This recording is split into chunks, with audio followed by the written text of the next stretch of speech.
Hello and welcome to today's Truth Proof live stream. We had a little break last week. We didn't have a stream last week, so apologies for that, but we're back on the ball again today. And I've got to say, we've got a lot of people in the chat today, and I'll just do some name calls. And let's see who's in the chat. Well, we've got Johnny Appleseed.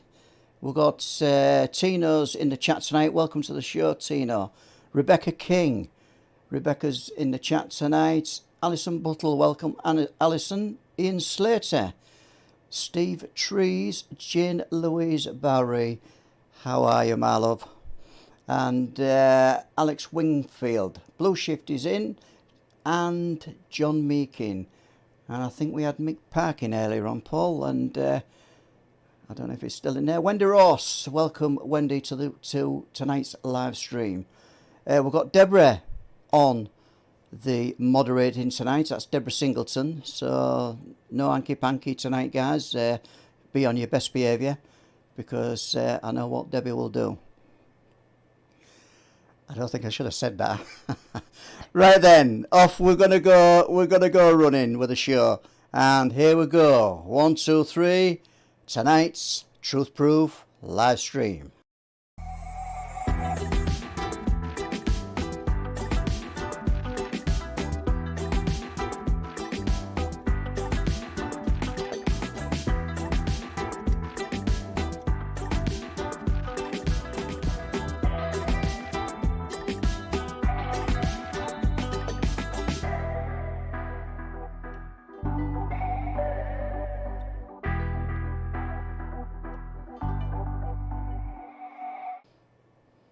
Well, without further ado, I will bring on Mr. Paul Sinclair and his guest.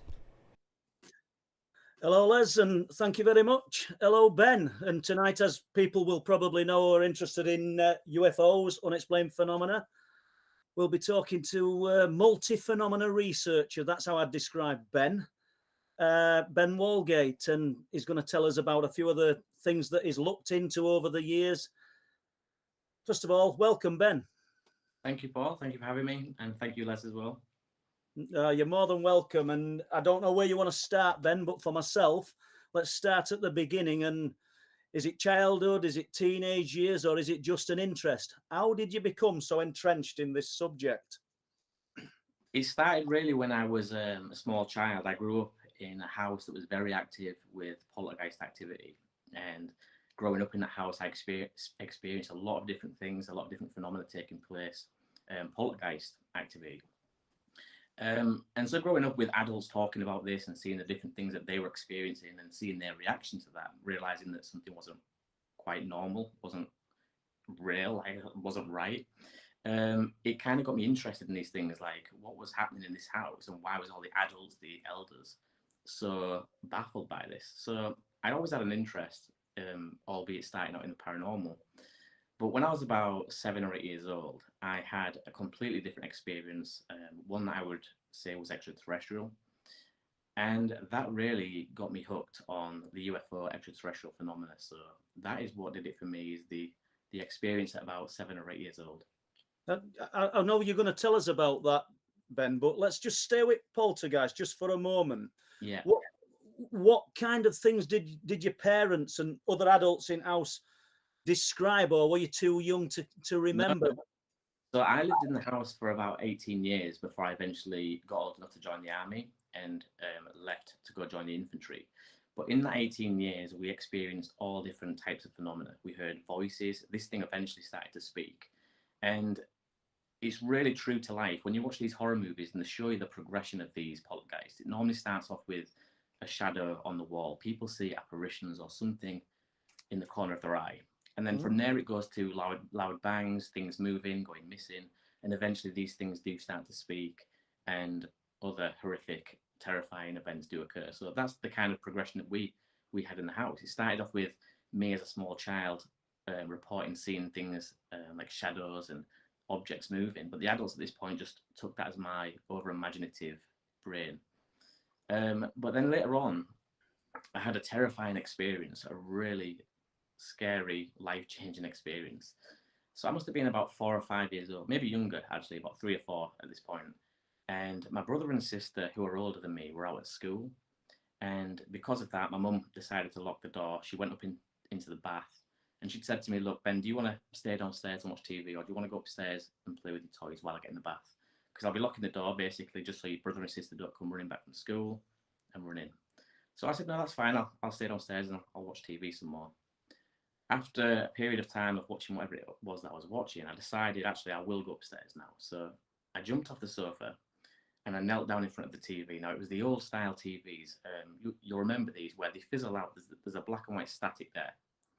So I'm kneeling down in front of the TV and I switched it off. I watched all the black and white static come up onto the screen and waited for it to fade to a solid black. And it did, apart from one section of the TV, which was glimmering. The only way I can describe this was like a heat wave turned vertically. And it had the cookie cutter shape of a human with head, shoulders. And where this was positioned in the TV, in the reflection of the TV, was roughly over my left shoulder, stood at the living room door. So I thought, well, this is strange. I turned the TV on and off again. Still, same thing. This thing stood there shimmering at the door.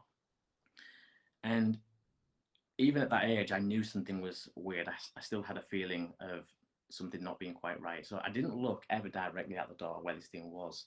In fact, I just stood up and moved backwards to sit back down on the chair, always looking in the reflection of the TV at this thing.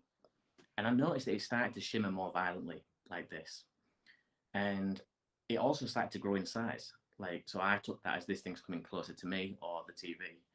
And it got to a point where it was so close that I had no choice but to look. So I quickly just turned my head and I saw this thing glide across the floor right up into my face.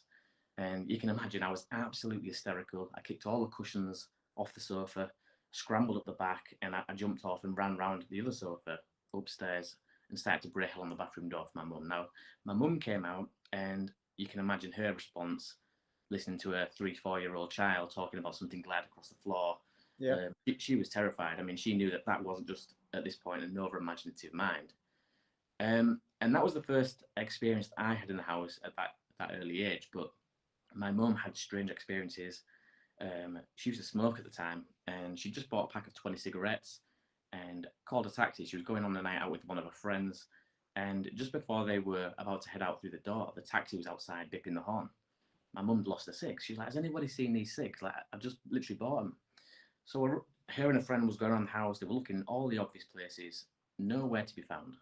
So she thinks, right, screw this. We'll just go. The taxi's outside. We'll leave. And just as one last check, my auntie looked in the living room, and there, stood up in the middle of the floor, was the pack of 26, where they'd checked about 3 or 4 times previously.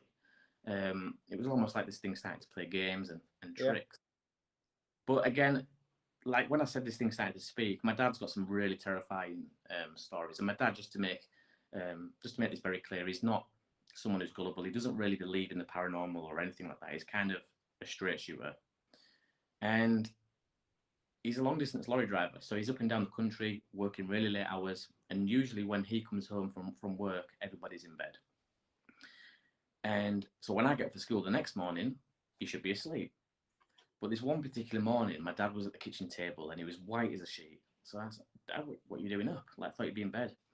And he basically said, oh, can I ask you a question, son? So I was like, yeah, what is it? He said, you ever heard anything strange? And he was just really acting off. So later on, years later, he came out with this story and he told me what was wrong, and it's still stuck with me even to this day. So he'd come home from work and everybody was fast asleep in bed, as they should be. And he said that I can never just jump into bed after a long shift at work, driving these lorries around. I can't just jump straight into bed and expect to fall asleep. So I usually put myself the kettle on and then unwind a little bit and then go to sleep. This night was no different. He said I came home, I put the kettle on, I went to bend down in the fridge to get the milk, and over my right shoulder, in my ear, I heard a woman's voice say, Gary. And that's my dad's name, Gary. And he said it was so real and so believable that I thought it was your mum. I thought she'd got up. So I almost turned around and answered this thing. He said, I almost turned around and said, yeah. He said, but there was nothing there. And he said that all the hairs on the back of my neck instantly stood on end. And he just froze, bent down in the fridge trying to get milk. He said for a good 5 minutes, I just didn't want to turn around. But there was nobody else up in the house. Everyone was fast asleep. Now, his mum had recently just passed away. So the first go-to was it your mum? My dad said, no, it definitely wasn't my mum. It wasn't a female I've ever heard before, but it was definitely female.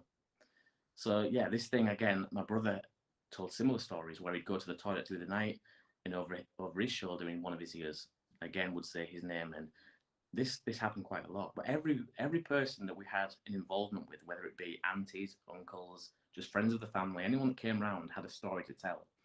And in fact, even now, if I go out and I meet up with old friends from school, they'll always say, "Oh, Ben, do you remember that house you lived in? Do you remember when this happened?" And it's kind of a thing now that's stuck with me, because everybody did have an Do you know experience. if the house is still active, Ben? I'd love to find out, Paul. This is the interesting thing. So we kind of know who's haunting the house because the next door neighbours to us was an elderly couple. So they obviously saw the people before and before them. And it was an elderly woman called Mrs. Bates that had fallen down the stairs and died. She'd been there for a few days before anyone could find her. But she was also visited by a priest. She was quite a religious lady. And the priest actually choked a few years before in the front living room. But there's also been a little girl seen in there as well, in that house. So there's a whole host of different people and entities in that house. Now the weird thing is, me and my brother, we brought up a website where you can look at the history of the house, and we thought it'd be interesting just to see like who's got the house now, what it's been used for. And the house since we've left has been up for sale about 9 or 10 times, and Really? nobody stayed in it for longer than 4 years, 4 or 5 years, I think it was. In fact, the last people who were using it wasn't actually even living in the house; they were using it as a nursery. So I just wonder if they've experienced things Other as well. people, yeah. Yeah. Do you think, Ben, like you touched on earlier, and I agree with you, that it starts subtly and kind of builds up? Do you think that's because of the people that it's affecting? The belief that this is real becomes stronger and stronger. So your mindset changes, your emotions change because there's an expectancy, and that almost invites the phenomena in. Yeah. Do you think that as you all became aware that it was actually happening, you were expecting it to happen? That there was an expectancy in the air kind of thing? Yes and no. I think what if I'm honest, I think what the problem with our household at that time is looking into these things now. Poltergeists are attracted to young girls, young children going through puberty, arguments, a lot of energy, and that house had all of that. I mean, my sister would have been going through puberty in that house at the time. Me and my brother, I was really young. My brother would have been, but my mum and dad used to bicker, argue quite a lot, and obviously with being young kids, we was always running in and out of the house, having friends over, and all this is energy. And from what I've read, poltergeists, they latch onto that energy. So it was the perfect cooking pot for poltergeist activity. So you touched on the fact that your dad's just not a believer in any of this kind, for want of a better word. But well, how did he react when these things were happening? I mean, I find that amazing when somebody does have quite an incredible or profound experience, but they said, "But I don't believe in it." It's like weird because I mean, he was always trying to find like a logical. It became to the point where it became annoying. Like something so blatantly obvious would happen, and he'd still be trying to find a logical explanation. Now that's just my dad all over. And as I got older, we used to bicker because I'd say, "Dad, come on, that can't have been what it was." And he's like, "Yeah, but you never know." And even I think at the back of his mind, like he's admitted now that it was strange and he's still got no explanation for it. But he still always tries to see the logical side of things. Now, things later on did happen that completely blew his mind. If you want me to go into a real quick story, Paul, I can. I can do. I'll just quickly want to say that anybody with any questions for Ben, please put them in capitals for Deb, and she'll make sure that we get them. Thank you. Yeah, fire away, Ben. Let's be hearing it. Yeah, so it was Boxing Day, and it was Match of the Day. Match of the Day was on the TV, and my brother, everybody in the household was present in the same room at the same time. So there was nobody else in the house. Everyone was in that one room. And my brother and dad was watching Match of the Day. My sister and my mum was asleep, and I think I was asleep as well at the same time on one of the sofas. And my brother said that he heard this huge bang coming down the stairs, thumping down the stairs. Just rewind to Christmas Day. We'd all been spoiled. We'd all got a load of toys lying around on the living room floor. And my sister got this really expensive pot doll. And because it was expensive and it was amongst all the other toys, my mum had said to her, "Look, Laura, go run that upstairs, put it away so it doesn't get broken or mixed up with anything else." So that's what she did. She went upstairs and she put it on a shelf in her bedroom. Now, her bedroom is directly up the stairs, and you turn right. And there's two bedrooms. The first one to your right at the top of the stairs was mine and our brother's. And then just beyond that one, at the end of the corridor, was a little box bedroom at the back of the house. And that's where she went. So she has to go up the stairs, past one bedroom, into hers, turns a corner, puts the doll on a shelf. Again, fast forward to Boxing Day. Brother hears this loud bang coming down the stairs. My dad mutes the TV, says, bloody hell's that? Go have a look what that is. So my brother was like, I'm not going to look, you have a look what it is. So they're both debating who should go look, and eventually they both go look. And at the bottom of the stairs, situated perfectly, wound up as well, playing this stupid, terrifying little song that it used to play, was this pot doll. No explanation for how that. I mean, everyone was present in the room at that time. This doll had come round a corner and was somehow positioned playing this song. Absolutely just baffled by that. And I think that was one of the main incidences that blew my dad away. Even now, he'll still speak about that. It is strange, isn't it, that these entities, if we call them entities, poltergeist, spirit, alien, for want of a better word, there's no what happening to you? There were actually no physical contact, from what you've said. No. Yet there's a physicality to it to move quite an heavy object, this pot doll. Yeah. And how did it get wound up? It's hard to understand mechanics of these things. Why you don't get knocked or touched? Yet it can do something physical like that, or move the packet of cigarettes, if that's what were responsible, into the room. And there'll be people who've studied this and have the answers, perhaps, but I find it fascinating. We used to we'd had new carpets laid throughout the house, and my mum was really strict on these carpets. No one's to go upstairs with food. We don't have the dog up there. Really, really strict. And out of nowhere, Paul, the most god-awful smell that you can ever imagine. When I say smell, this was a wall of smell. You hear people talk about a wall of smell. Well, this was a wall of smell. You could not walk through this smell. And it appeared in the middle of the stairs just one day. We all got the blame for it, obviously. My mum was saying, look, if anyone's been upstairs with food and you've spilt food on the carpet and tried to clean it, I want to know about it. If the dog's been up and weed on the carpet, you need to tell me. And we swapped. No one has ever. And it didn't smell like food. It didn't smell like dog wee on the carpet or anything. It was just awful. And it got so bad that my dad said, look, I'm going to get the rat guy out. I think a rat's probably died under the floorboards. So we called him a pest control guy, paid a lot of money for him to come out. He lifted the new carpet, removed the floorboards. And within a minute or two, he said, there's definitely not a rat dead under here. I'll tell you why. There's no scurry marks. There's no drop-ins. There's nothing. I don't know what that smell is. He said, I can smell it. It's terrible, but it's not a rat. You'd see no marks. Rats chew on everything. There'd be drop-ins and scurry marks, and there was nothing. Well, as soon as that smell came, it went. Just out of the blue. One day I woke up and it was no longer, like it'd never been there. And again, this is something that's heavily associated with poltergeist activity. We didn't know this at the time. None of us was ever speaking about that, saying, oh, it could be a poltergeist. We found out this all later on, but looking back now, I think all these tick the boxes for it being a true poltergeist case. We actually got the house baptized, blessed with holy water, sorry. It became so bad. And do you think that there's a link with the poltergeist and the activity in your house with UFO phenomena and other types of phenomena, or do you think these are separate?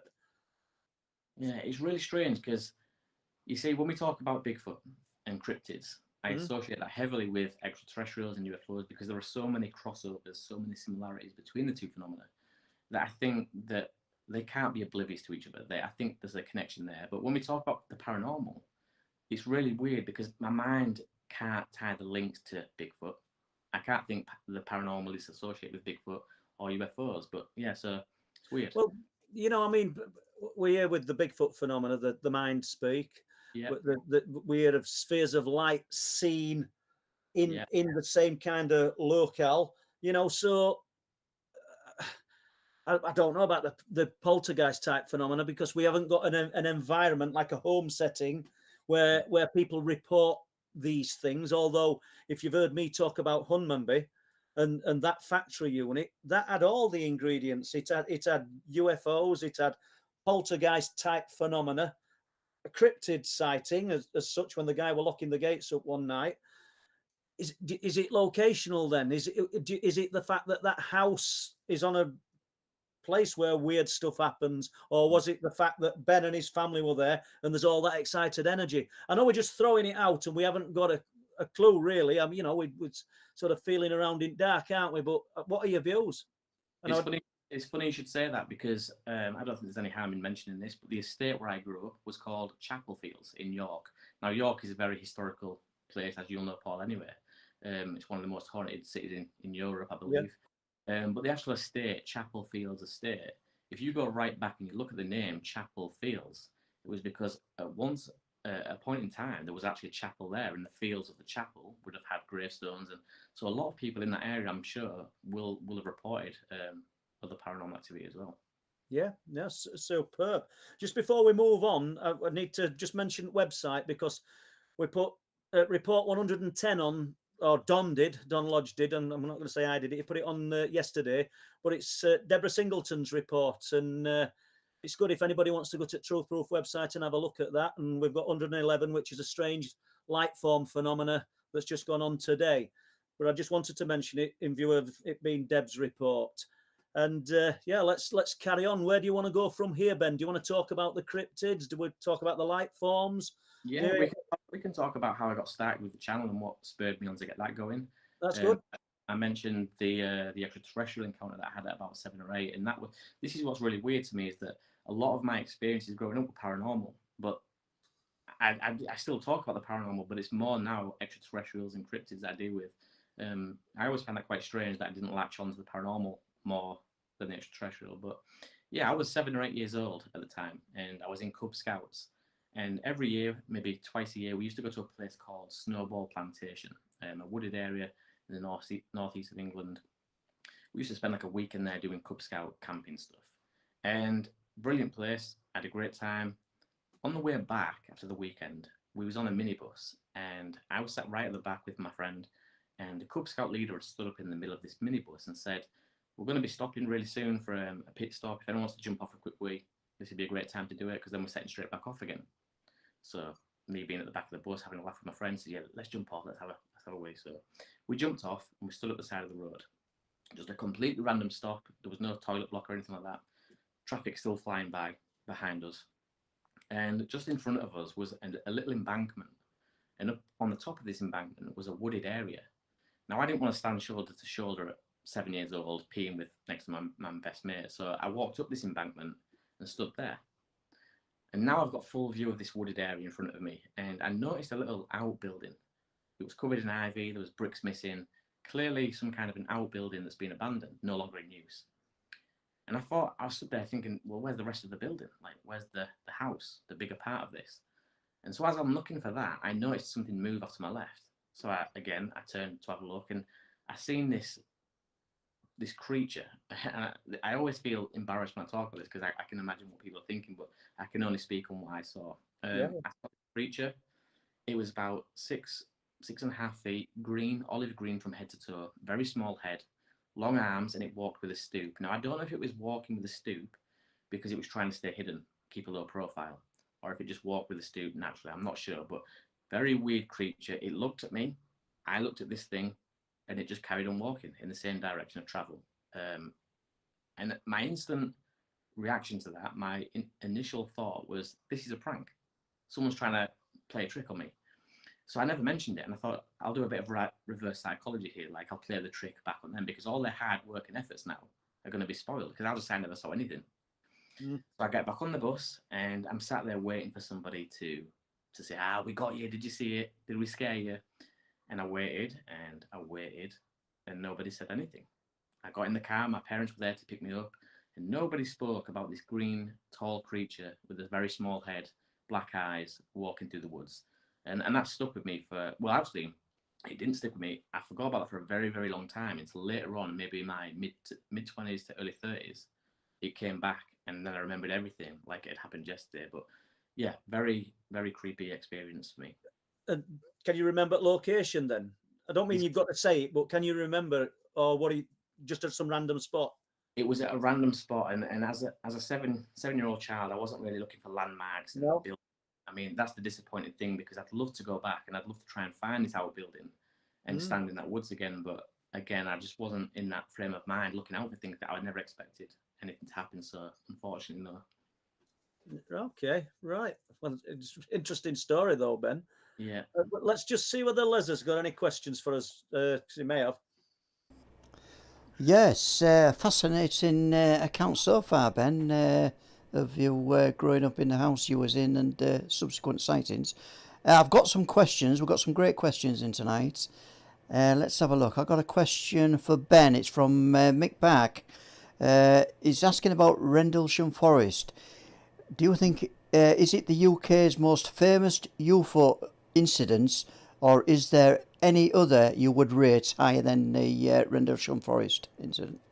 I think in terms of being the full package, multiple witnesses, different phenomena taking place, there was actually a ground sign and other physical evidence. I think in terms of all that, then Rendlesham definitely has to be number one on that list. But I really like the Alan Godfrey case.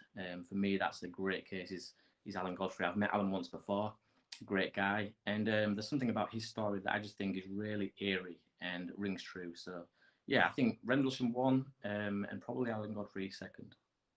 Yeah, brilliant. So I've got a question from Lee Roscoe, and it's for both of you. Why is it that we only hear of old ghost sightings or see ghosts from the past? Why never from recent times, like the 80s or 90s? And then we'll throw that one to you, Paul, first. Older ghost sightings. I don't know. Is that the case, Lee? And good question, Lee. You know, I mean, it's good to hear from you tonight. I don't know if that's the case. I mean, we often hear when people have passed away, close relatives will report seeing this apparition, or if we can call it a ghost, of someone who's recently passed away. So I don't know whether that applies unless I've misread that question. We know we've got ghosts. People claim they're going around a castle or something in dusk and night, and they'll see a knight in shining armor, or they'll and why shouldn't they? Why shouldn't they?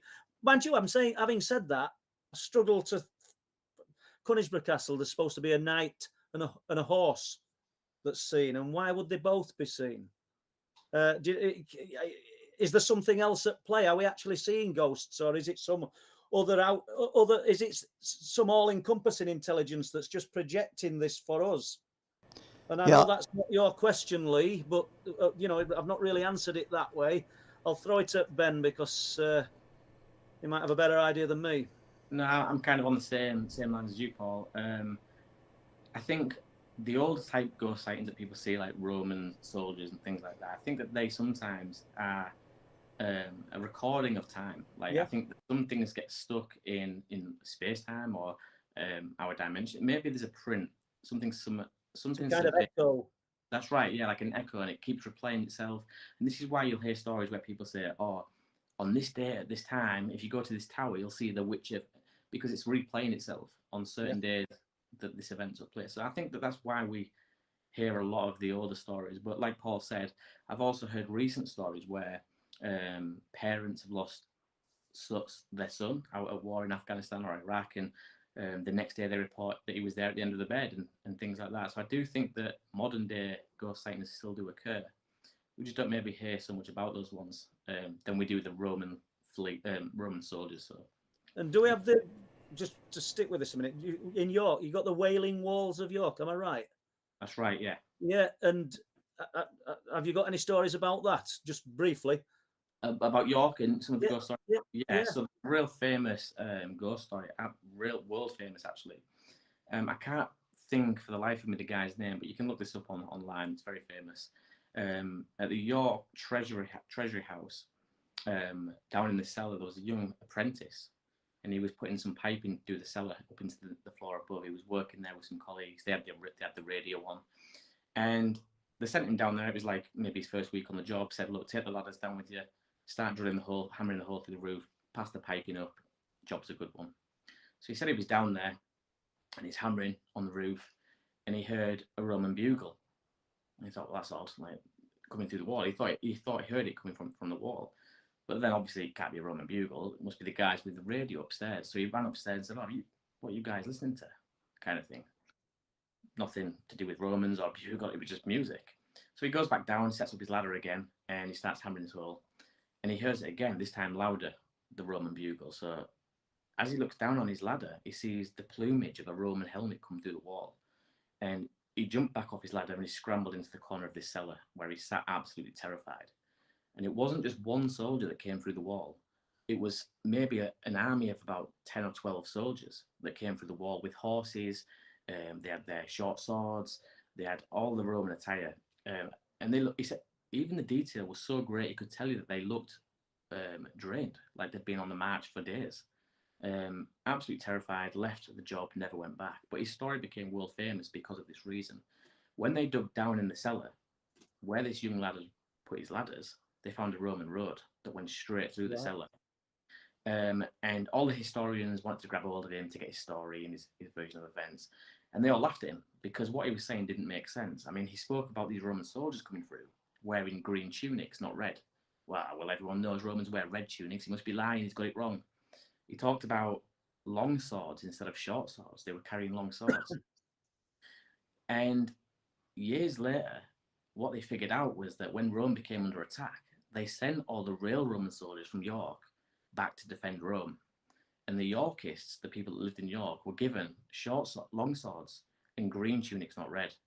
And so what he'd seen was the Yorkists acting as the part of Romans. Yes. Come through the wall, and this was all confirmed. So this was something that they didn't know at the time. This came out years later, but really, it kind of makes it difficult for people to debunk, doesn't it? You know. But do you think then that they weren't looking at ghosts as such? Then it's more an imprint, an echo, that what we've of events playing out. It's so interesting. Les, they never saw the guy in the corner cowering away, so this must just be an imprint. I don't think they were aware that he was even there, but what a thing to see. Terrifying. Yeah, incredible. More questions, Les? Yeah, I've got a question from Alison Buttle. Welcome to today's live stream, Alison. Hi Ben, how did you feel in Cannock Chase, energies, etc.? A feeling of being watched or anything like that? Hi Alison, thank you for the question. Cannock Chase, first of all, was a great trip. First time there for me. I'd never been before. Obviously, I've heard a lot about that place and some of the things that happen there. In the graveyard, there's a German cemetery there where a lot of sightings take place. Now, in the cemetery, I felt really at peace. I didn't feel like there was anything strange there. I didn't feel any weird atmosphere or like something was going to happen. It was quite peaceful. The woods, I think, with any woods that you go into, there's always going to be a heightened sense of alertness. You're always going to be on edge and thinking something's going to happen at any minute. But no, really, for me, it was quite a relaxed, chilled feeling. Now, we did have one night, I think it was the first night we was there, where an eerie fog laid across the chase, and yeah, that really got me thinking about some of the sightings and stories that come from that place.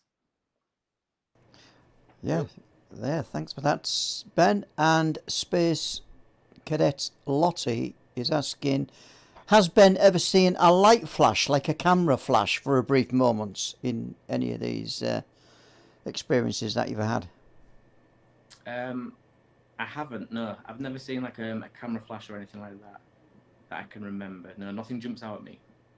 Well, just don't move from that one for a minute, Les, because in this house that we're in now, and I'm not sure if Bob Brown's seen it because I've converted this property, but we regularly from about 1993 probably till, I don't know, 2000, we used to see what we called a drop of light. Mary's seen it, all the girls have seen it, and I wouldn't have even mentioned it, but our Laura, our youngest daughter, said she started seeing it again in her home, and it's like a teaspoon, the shape. Imagine that just dropping to the floor. You'd open a door to go into a room, and you'd see it drop, or you'd be watching TV. I don't know if that's what the question's implying, whether it's that kind of thing. You'd be sat watching TV. Yeah, that's a scary experience.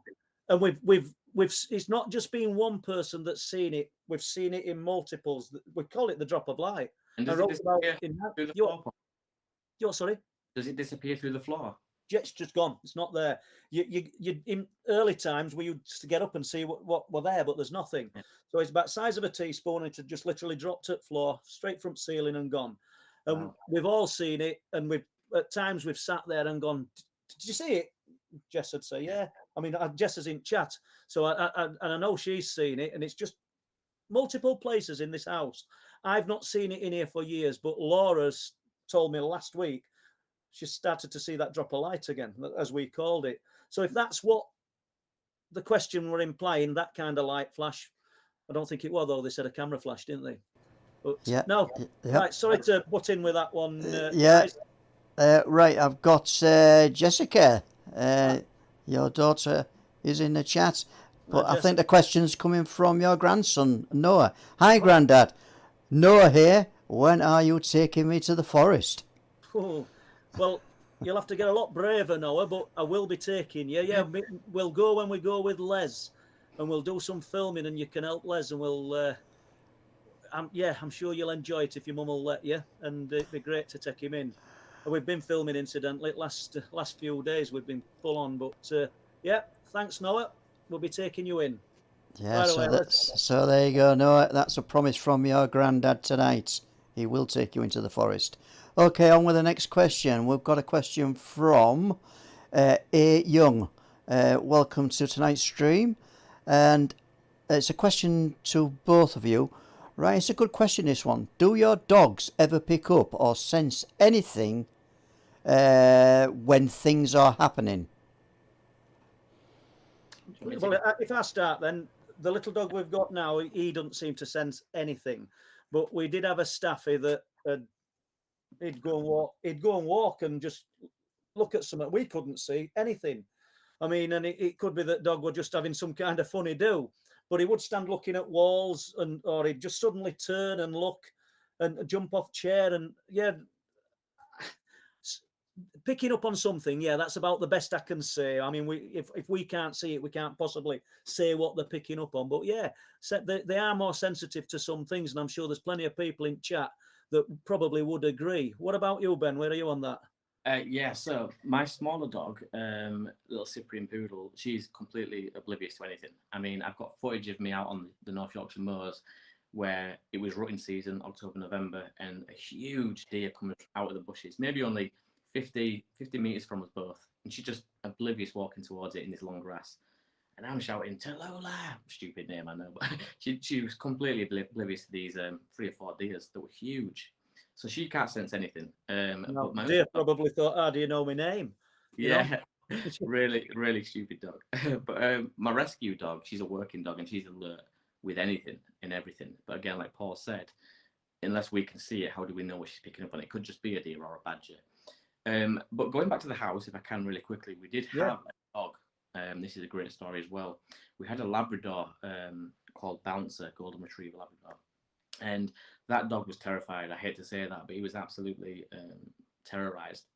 There was times when he'd be scratching at the kitchen door because I mentioned the dog wasn't allowed upstairs. So he used to have a bed in the kitchen and he'd scratch at the door and howl, like actually howl and bark. So me and my brother would say, look, let the dog out. He needs to go to the toilet. As soon as we opened the door, he bolted upstairs and he was on all fours with his rear end high in the air, growling under the bed, like every tooth in his head on show, growling. And there was nothing there. There was nothing under the bed that me and my brother could see, but he could clearly see something. Now, this happened a few times. And like I said, he would always howl. This was strange. And I don't know if anyone out there listening to this right now has experienced this. If you have, then please get in touch. Whenever someone would die in the family, whenever we lost like an auntie or an uncle, the dog would howl for weeks before. And it actually became a talking point in the house where we would say, oh, who's going to die next? Because he'd start howling. Honestly, it was really weird, but he would, and he was so accurate with it. Eventually, this is why I'm sad to talk about this story, is that eventually that dog it ran away and it never came back. We never saw that dog ever again. So, yeah, I'm not sure what happened to Bounce in the end. We had him, well, pretty much all my younger years. But he got out one day and he never came back. They've definitely got an ability that I don't mean we've lost, but we're just not aware of, aren't they? Yeah, you know, as a young boy, we weren't predictable, but odd times we'd go to visit my nan. She would say that the dog knew when we were coming. Yeah, and we lived about 10 miles away. So, but she said he'd get up and go and stand at window. I know you're going to get people like skeptically minded people going to say, well, I bet it did that every night, so chances are it's going to get it right one time. But I can only take her word for it. She said the dog knows when you're going to come. He's being stood at the window. And there's loads of people come out with little sort of accounts like that and stories like that where the dogs kind of predicted things in that way. Do you know what I'm saying? Even with the senses they've got, I mean, we're talking about like a sixth sense there, which I truly believe dogs do have. But even with the senses that we know they've got, how amazing are they? I mean, you can stick someone in a car, they've actually done this, drive them round Times Square in New York, and the dog will follow the scent through every street, every alleyway. They're just the senses that they already have are amazing. So yeah, dogs are incredible for picking up on things. And we think that we've got everything and we're so switched on, and Right. you know, we're not even in the same league with that kind of thing, are we? Nowhere near. Okay. So Yeah, do you want another question? Yeah, why not? Let's have Yeah, okay. Yeah, thanks for them answers, guys. Paul Hadley, welcome to the show, Paul. Well, Hi, Ben and Paul. Have any of you been to Hoveringham Woods yet? I haven't. Can you tell people? Can you tell people in the chat where Hoveringham Woods is? Anybody? Well, it may come back with a little bit more, and it's something to look into. Yeah. And on that, and do you want us to move on just to another question, Les, or are we going to? I'll put another question in. Yeah, Paul Hadley, if you have any information about Hoveringham Woods, we'll be if you can pop it in the chat, we'll probably discuss it. But Paul and Ben have not been yet. No. Okay, so on that note, then I've got one more question, I think. Oh, have you, Les? Yes. Right, it's from a name I can't pronounce, and it's which is not surprising. Cats. Oh, right, yeah, I've got it. Yeah. Kaz the Witch. Welcome to the show, Kaz. Yeah. Ben, did anything paranormal happen to you at Cannock? I think you've already touched on that. Kaz the Witch has just took what I was just about to talk about, so you're a real witch, Kaz. Right. So just to capitalise on that, then, basically she's asked the question. We'll just say that you went with Chris Turner. Yeah. Jerry Denning. Who else did you go with? Mark Fennell. Mark Fennell. Apologies, Mark, because he's a good friend, Mark. And along with people like Lee Roscoe, proper boots on the ground type researchers, are basically my kind of people. It's where it needs to be, you know, rather than just sat around eating sandwiches and discussing it. So tell us about Cannock, because I believe that you saw something unusual at one point during the night. Yeah, so I've got the video of this. I broke it all down on my channel for anyone who wants to go check this out. So this was the second night at Cannock. The first night we basically arrived quite late, so we didn't have much time out on the chase. We got there, we had a little mooch around with the torches and a bit of a chatter. But the second night we said, look, what we'll do is we'll push into the woods, we'll get a little fire going, and we'll kill all the lights, apart from the ones that we need to film, obviously. And we'll just have a chat, because usually when I get out into these places on my own, that's what I do. I like to sit there and absorb everything. Just sit quietly, no lights, no talking, because that's usually when stuff happens. So that's what we did. That was the plan. Got this little fire going, we sat there, and we had a great conversation. And it was on the way out. We'd finished for the night. We was heading out for the chase. And I just quickly said to Mark, oh, Mark, just use your torch, mate, to film this tree break. Now, this tree break in itself was quite weird, because it was halfway up the tree. Now, I'm not a big believer in tree breaks, but this one was a bit odd. Real thick tree, halfway up the tree, snapped. So Mark's there with his torch filming, and I'm there with my camera just panning around. And in front of us, there was a lot of overgrown vegetation, about waist height, higher than waist. Didn't see anything, didn't hear anything. There was me. I mean, all four of us was there. Me, Jerry, Chris, and Mark. None of us heard or saw a thing. We get home. I sit on the footage for a few days. And then I start thinking, oh, I best start making a video of this footage. I'm sat there looking at my phone at what I've shot from that night. And it was that particular scene where me and Mark were stood. And I saw these red things move across the screen. Now, the beautiful thing about having your phone and watching the footage back on your phone is that you have to hold it quite close. If I had it on the big screen, I would have probably missed this. So I messaged Mark and I messaged Chris and everyone else. Nobody heard a thing from that night. We never saw anything. But here we are with these two red eyes. They're clearly eyes, really wide apart. There's a huge gap between the middle of them both, moving behind this tree break. And it moves very, very, very fast. Now, at first I thought, well, it could be a badger, it could be a fox, it could be any one of these animals, like a rabbit, small game animal. but it didn't make sense because the vegetation in front of us was higher than waist height. Now, a fox would have been completely concealed. A rabbit, badger, small game animal would have been completely concealed by its vegetation. So it wasn't one of them. Then I thought, well, a deer would stand tall enough to look over all that. But I've seen deers. When I've been out on the moors and these other places, I've stumbled across deer. They are not stealthy. They don't care about being quiet. It's not just that as well, Ben. I've not seen red eye shine come from a deer. Well, this is another thing. I quickly did a Google search, and I just typed in eye shine from a deer. All green and all yellow. I never saw any red eye shine from a deer. And I actually sent a piece of footage to Chris and to Mark, and the footage shows these deers, a stampede of deers running through the forest, and they are not quiet. Even from my own experience, a deer doesn't care about being silent. They just want to get the hell out of there. Now, we never heard a stick break, never mind a stampeding deer through the woods. We didn't even hear a twig snap. So I don't know what this thing was. And another thing that I find really weird is every animal that I know, whether it be an owl, because some people have mentioned it might have been an owl swooping from a branch, and then we've caught the owl.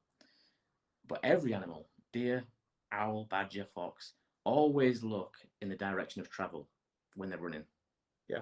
This thing had its eyes on us the whole time. Across. Yeah. This thing was moving from left to right, but the eye stayed on us the whole time. Now, I don't know an animal that does that, runs, especially through the woods, locked onto us. Very, very weird. Now, I did point out at the end of that video as well, if anyone does go over and watch it, 2 other strange things, which I've later decided is probably pareidolia. But the red eyes have still got me stumped. I'm not sure what they are.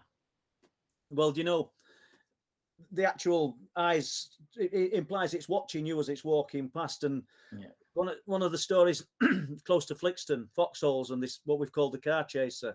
And this is the guy driving the Jaguar car towards foxholes, and you know that area, don't you? From Flixton to this thing's at the side of his car running in the night. But the thing he couldn't get his head around, and I find hard to sort of, it were looking at him. His head were turned, yet it's running forwards, and he's got these great big eyes and open, gaping mouth. So it is a strange one. And what time in morning were they saw? Late evening? Yeah, it must have been about 1 o'clock in the morning. I'm saying about 12:30, 1 o'clock in the morning, something like that. Maybe later, because we was having quite late nights out there filming. But yeah, we never saw it. I mean, Mark had that torch. That was a brand new torch that Mark had bought. Over 500 lumens easy. It was a high lumen torch. Now that whole area, if you look on the video, was illuminated. Yeah. We didn't even get the glimmer of fur. Nothing. It was so bizarre. And the gap as well, the distance between the eyes. If we go out on a limb and we say, okay, maybe it was a deer, and for some strange reason this one particular deer had red eye shine, the gap between the eyes doesn't make sense. It's huge. Well, do you know what crazy things that you pick up on? 3 to 4 inches the distance between a brown bear's eyes. It's a huge animal. Yeah. When you're talking, the guys that we've interviewed in Forest at North Yorkshire, myself and Les. This guy's one of his phrases, or what he said was, I were trying to think of an animal to assign the eyes to, and he's holding his hands like that. He said, and they're huge. He were talking about a head bigger than a bear. So, but you're talking, what's the gap between these eyes? If you were to hazard a guess, I'm going to say about 8 or 9 inches. That's it's a massive distance. And well, play devil's advocate, then you don't think it could have been 2 animals running off? No, I mean, I don't know animals that move in tandem like that through the forest. But we've got red and not yellow, olive, green or yellow, so you've ruled that one out. But when I say tandem, I mean the distance never changed. So right. we could say it was bugs of some sort. But even bugs, they're sporadic. They move all over. These things were locked. They didn't move constantly. And I'll even go as far as saying that it didn't look like eye shine. It almost looked like, and I know this is going to sound like I'm clutching at straws here, but it almost looked to me like on the footage, these eyes were emanating their own light, like they were glowing. Yeah. Which I found very odd. Okay, right. So any more experiences whilst you were at Cannock, or just the experience? Just the experience, yeah, that was it. That was the only thing that we came away with. I jokingly said to Chris as well before that trip, I said, just be on your guard, Chris, because stuff normally happens when I'm there. And I say that because it does. I don't know why that is. I don't think I'm special in any way by any means, but things just seem to happen when I'm there. And I came back with that footage, and yeah, absolutely amazing. Nothing happened.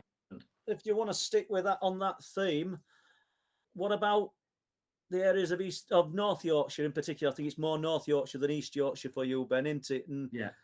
strange experiences in forests. You know, to be fair, Paul, I've never really seen anything strange. I mean, I've been going out to these North Yorkshire moors now for 4 years, filming. You probably know I get out there. I do a lot of solo camping where I'm on my own. I pick up the tent, and like I said, I just absorb these areas. These are areas that are hotspots. A lot of reports come from these areas of extraterrestrials being on the ground, UFOs in the sky, and other strange cryptids. And I can honestly say I've never seen anything physical. But there is a reoccurring phenomenon where I'm at now. I'm actually building up a bushcraft shelter so I can spend more time out on the moors and spend a lot more time investigating. Now, in that area, I keep hearing voices. And you got to bear in mind, I've done this. I've been in the army, so I've spent a lot of time outdoors in the army. After the army, I got interested in solo wild camping, so I've been outdoors pretty much all my life. I've spent many a night in the tent when it's been windy. And wind does not sound like what I'm hearing in this location. This is like an intelligent conversation between two people. I've laid in the tent and I've actually heard one person talk and then stop for the response of the other person. And there's two different tones in the voice. It's not wind. Are you on open moorland or are you on? Have you got forest? Forest. So you come off the open moorland, and just as you break the tree line there, you're moving about 20 meters, and that's where I'm working at the minute. But yeah, even the other day, I was walking up to the camp just to make sure that no one's discovered it, etc. And I stopped and I thought, oh crap, someone's there. There's people talking. So I kind of dropped my bag on the floor and I'm there being really quiet, just trying to observe the shelter through the trees, but there was no one there. And I actually made a video a few months back, me and my partner. We was out there camping. We called it a night. We packed up because the talking it's so realistic. We were quite scared that night, and I said, look, just to be on the safe side, let's drop the tent and get out of here. Have you put voice recorders on or anything? You know, trying to. I haven't. Schoolboy error on my behalf. I should have. No. It's easy done. I mean, how many times we've seen an object appear in sky up at Bempton, for instance, and stood looking at it, and you've got a camera in my hand. Yeah. You know, you're just absorbing moment, really, aren't you? Yeah. I mean, I'm most of the time I'm listening out, just trying to hear if I can. You know, when you're upstairs and you can hear a conversation downstairs in the kitchen. Yeah. You know it's talking. You can hear the conversation, but you can't hear what the individual words. And that's what it's like. It's kind of like I'm trying my hardest to listen to what's being said, but I can't make out the words. I know it's a conversation. I just don't know what about. And the moors in that area, tons of burial mounds have been discovered. Yeah. I mean, every walk of life has been to the moors. The Vikings, the Romans, the Saxons, they've all been there. And once again, imprints and echoes of former time. You know, it's what would be interesting, Ben, would be to actually set some voice activated recorders in that area or some kind of recording equipment while you're there. And if you never hear anything, it doesn't give you an answer, but it kind of tells you that there's some kind of awareness that it's either it might not know it's being recorded, but the electrical output, anything that just affects it. Be interesting if it ceased when you put recording equipment in area. Yeah, absolutely. I'll have to look into all these different things. I really want to do that and try and record these voices, because I'd be interested to see what comes back on the audio itself. Now, my shelter, what I've been building, I can't see behind me because it's all covered with tarpaulin and logs. I can't see the side of me. We were just talking about dogs there and what they can sense. Well, I was doing a little bit of filming, holding the camera up, and I heard these voices again.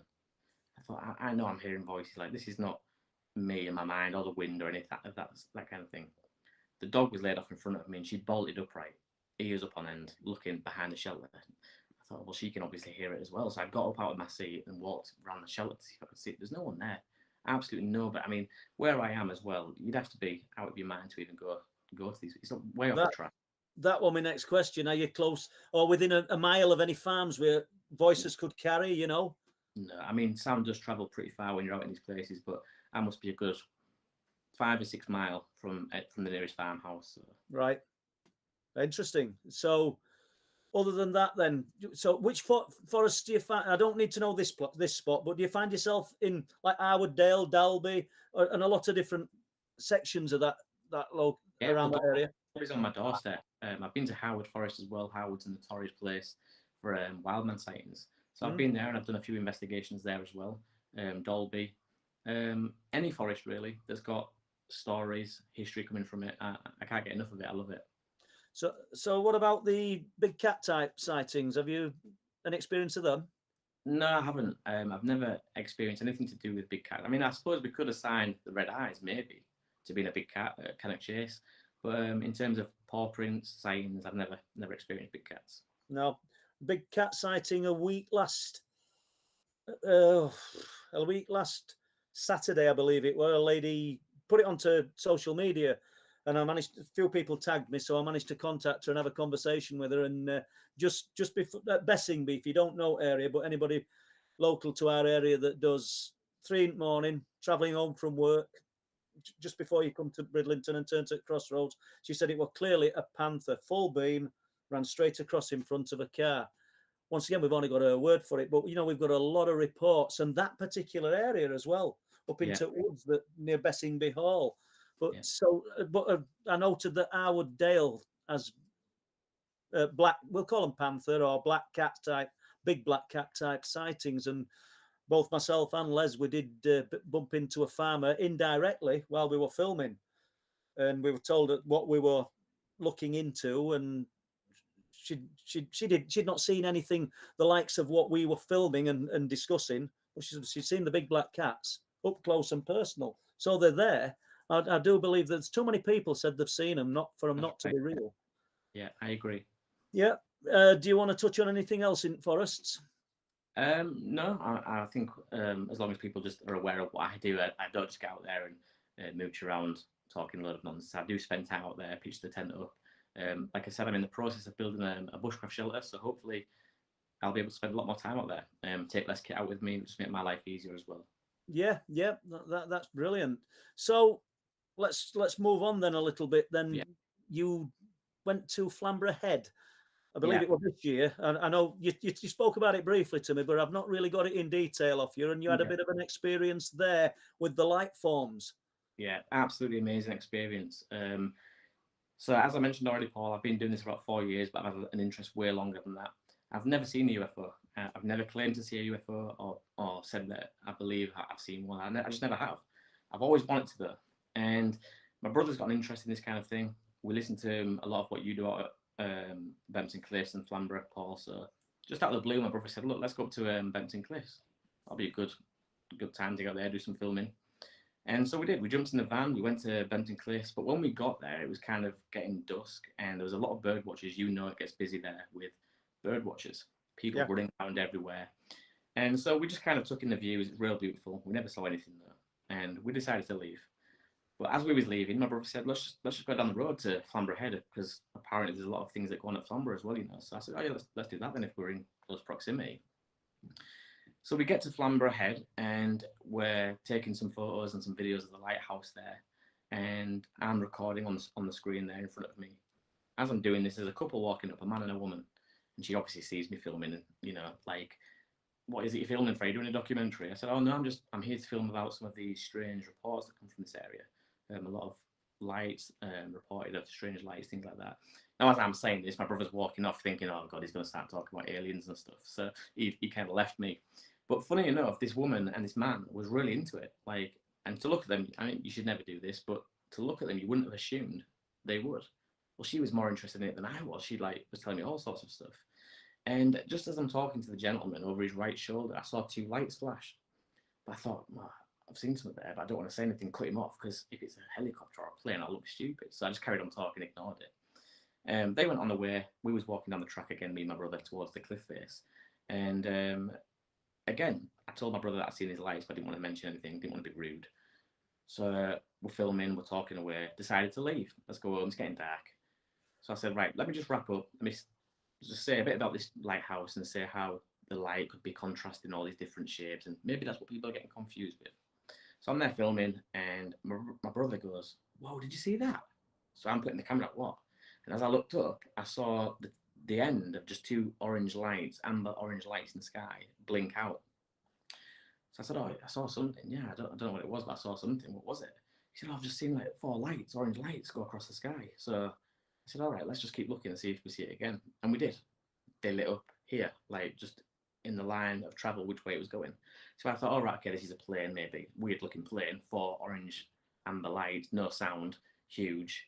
And where I expected it to blink in the sky again, it never. It had gone back on itself and it was now over here. And it did this 2 or 3 times. And in fact, looking back now, it was almost like it was undecided what to do. And I know that sounds stupid because if we are talking about intelligent craft or whatever, you wouldn't expect them to be undecided. But it was. It came back this way, blinked over here again, and it kept going back and forth. Then all of a sudden, it shot out to sea about 15, 20 miles in the blink of an eye. And we were just, at this point, it's not a plane to me. At this point, it's not a drone. There's no sound, nothing. And at that speed, it would have broke the sound barrier. It absolutely just straight out. And it blinked one last time out at sea. That was the last time we saw it. But then shortly after, literally a minute after, a fighter plane overhead roars in that direction. We'd not heard a fighter plane all day. We'd not seen a plane, nothing.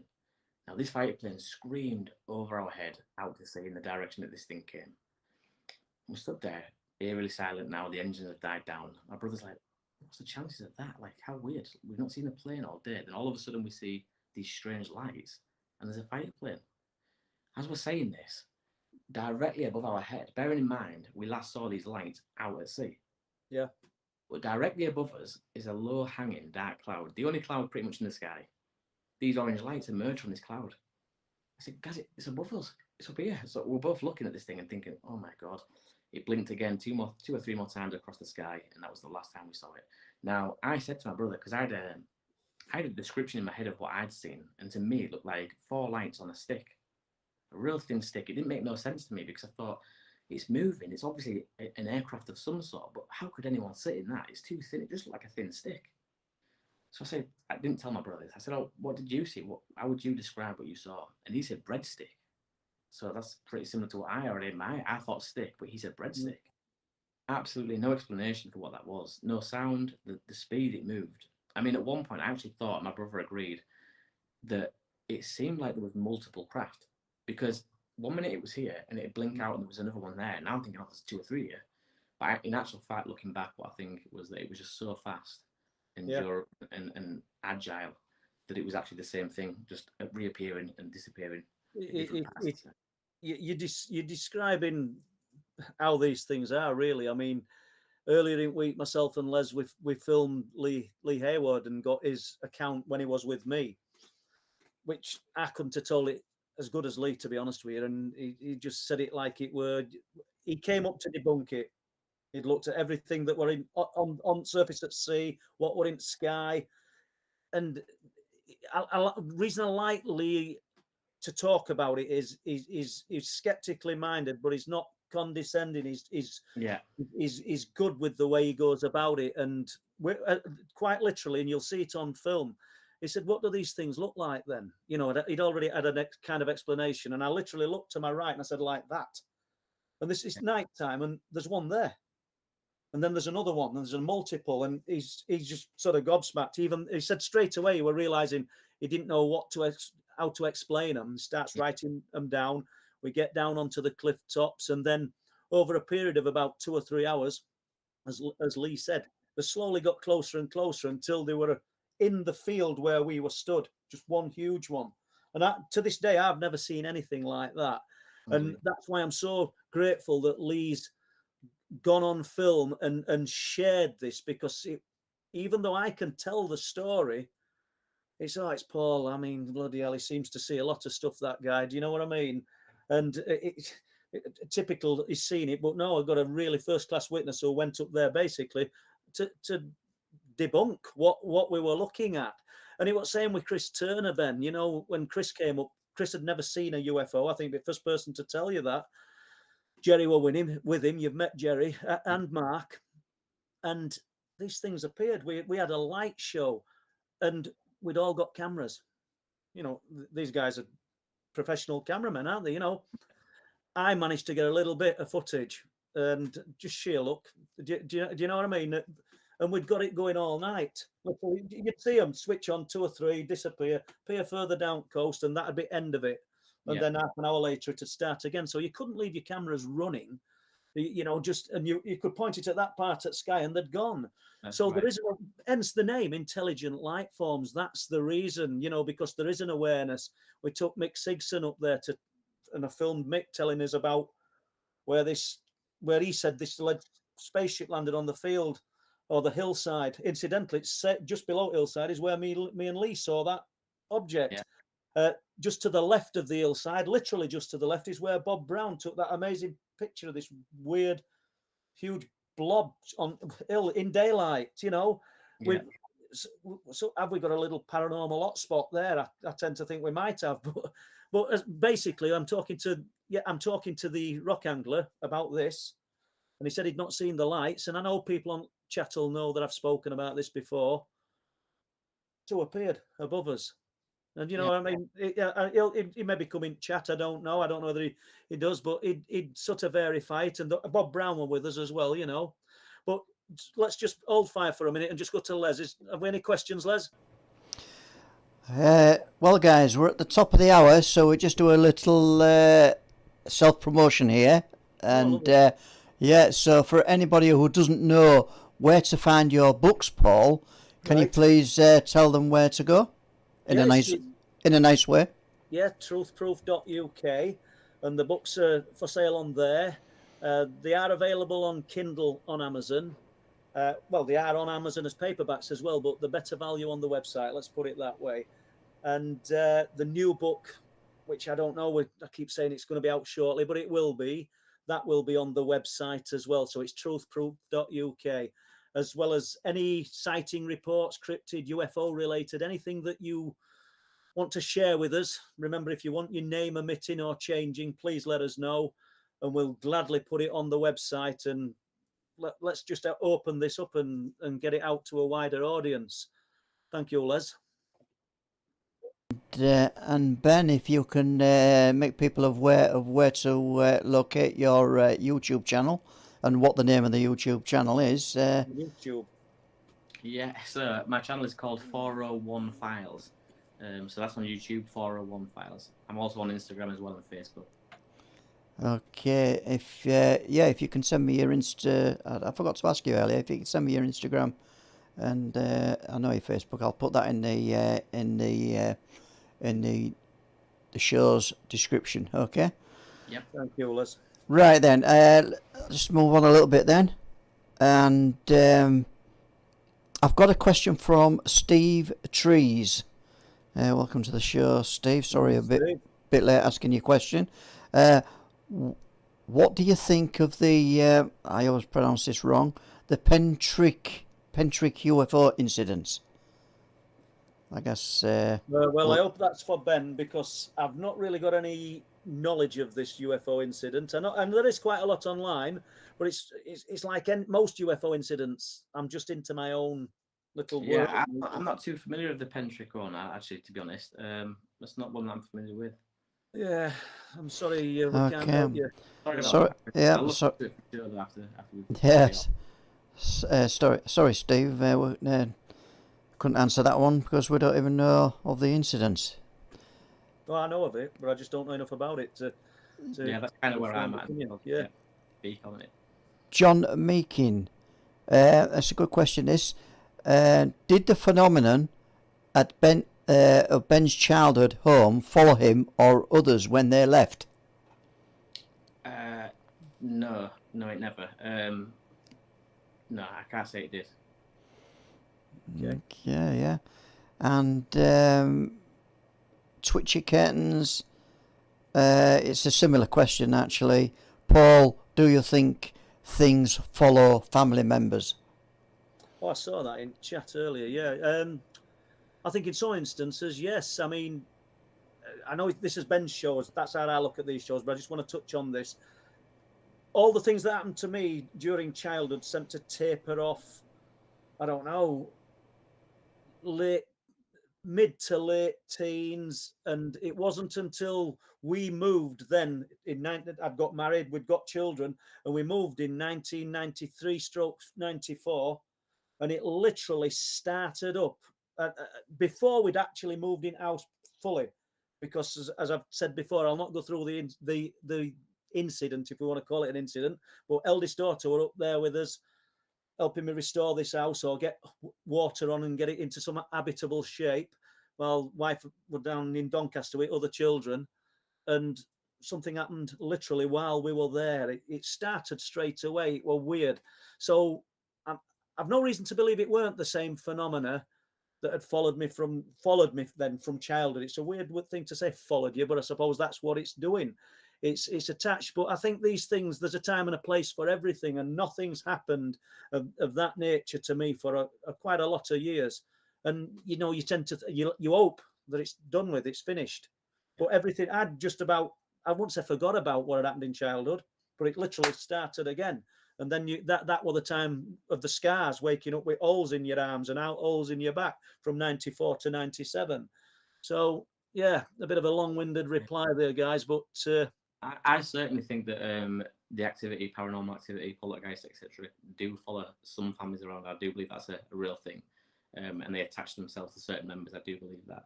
Now, I don't know if it's following me around. I wouldn't say it is, but what I will say is I've always had a really sensitive awareness to the phenomena. There's been times when I can walk into a room and I know instantly that it doesn't feel right. In fact, I've done this a few times. One of my aunties had recently moved into a new property. I say recently, this was when I was a child, sorry. I'd moved into a new property, and my mum was getting shown around all these different rooms, and I wouldn't go in one of the rooms. And she tried to goad me in as much as she could, but I wouldn't do it. And to me, it felt awful, like dreadful.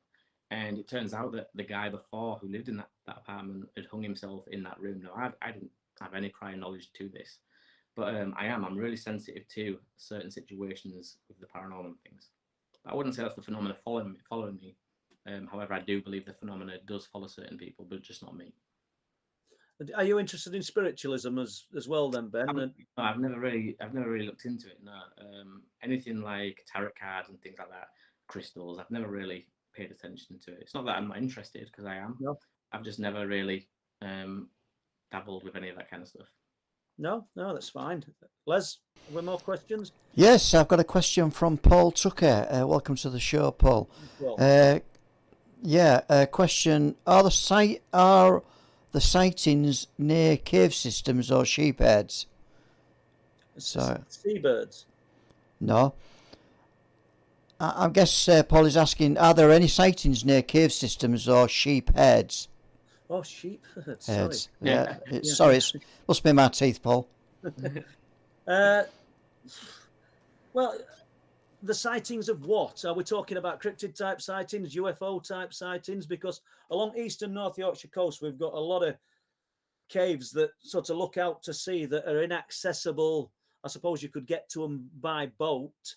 But if we were talking about the cryptid type creatures, I wouldn't think that these things would be living in those caves or anything. I personally don't believe that the flesh and blood things anyway. But as regards the UFO type sightings, there's one at Speeton where a guy claims that he saw these spheres of light coming out from the rock and hovering over the sea. But there's no cave there. And it doesn't mean that there's some hollowed out cavity behind those rocks where these things are. I don't know. What's your views on that, Ben? Cave systems on land, I'm in full agreement with you, Paul. I don't think that there's going to be anything of intelligence hiding down there trying to keep out of the way. But cave systems under the sea are a completely different ballgame. And I think that I truly believe that extraterrestrial life is here on Earth. I've believed that for a long time. And I believe that cave systems and caverns under the sea is most likely where they will be hiding. So that kind of cave system is, Yeah. Okay. Yeah, good stuff there. And let's have a look. Where are we? Kaz the Witch is following on from your childhood experiences, Ben. You spoke about shadows as a child. Do you see them now as an adult? I have done. I have seen shadows in a previous house where I was before where I am now. There was times when I'd see shadows move across the wall and things like that in the corner of my eye. It's really funny because it's always in the corner of their eye. You never hear someone say, "I saw a full shadow." I mean, we have people with night terrors and the shadow man. They see them full on, but most of the cases of people seeing shadows, it's always in the corner of your eye. It's like they know not to be physically in view. I'm not sure, but yeah, I have seen them in the corner of my eye every now and then. In daylight or But semi-daylight? there's been times when I've unlocked the front door, I've walked upstairs, and I've seen a shadow go across the landing right in front of me at the top of the stairs. Well, as I'm walking up, but you always catch the last end of it. Like I've never seen it as I'm looking. It's always you have your head down, you walk in, you look up, and it's just there, gone. Yeah. So that's kind of frustrating. But yeah, I would say that I have seen them since. Thank you. Yeah. Stuart Farrington, welcome to the show, Stuart. You talked, Ben, earlier about the voices and the conversations that you can kind of hear, but you don't know what they're saying. Have you called out to the voices to see if they respond?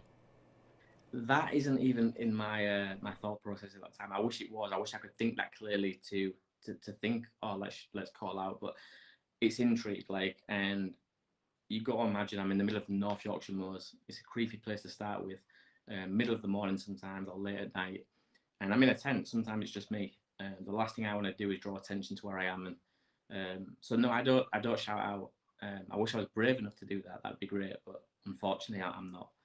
I think the brave thing is that you've just come up. I was thinking exactly the same thing. Voices early morning up at Backadanes Dyke, walking deep bracken, walking through it, and I heard what sounded like robotic voices.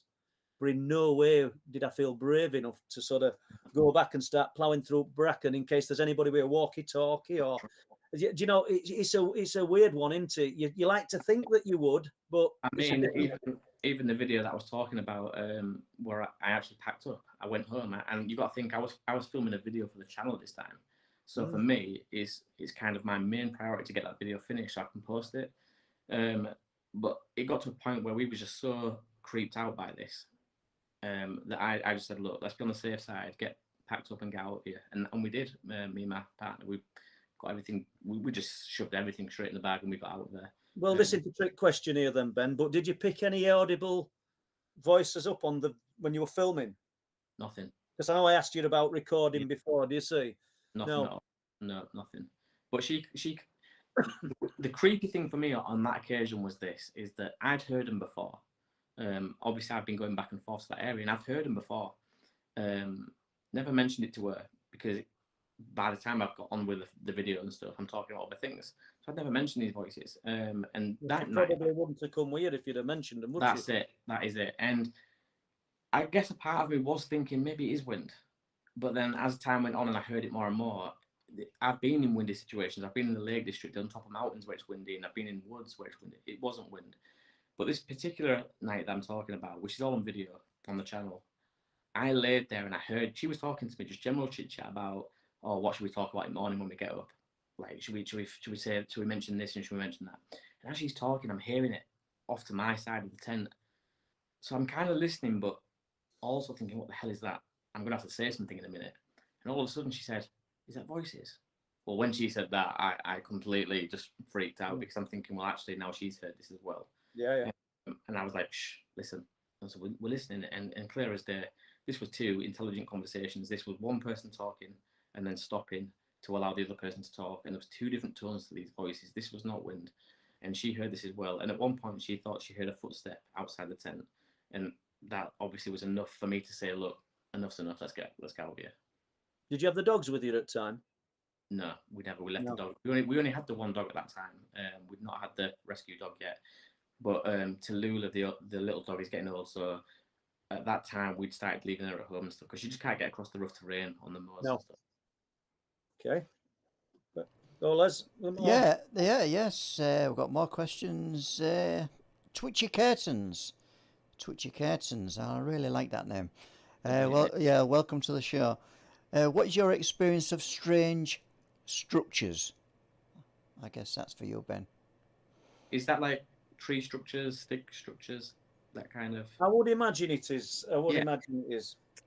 You see, my opinion on this is it differs. So if we're talking about like tree structures and stick structures from Bigfoot or some kind of wild cryptid, in Canada, yes, I'm on board with that. I believe that some kind of flesh and blood creature in Canada or the Pacific Northwest would maybe use these in some way. But here in the UK, I don't have much. I don't have much credit to, like, I don't believe that it's involved much with cryptids and stuff in the UK. I just don't.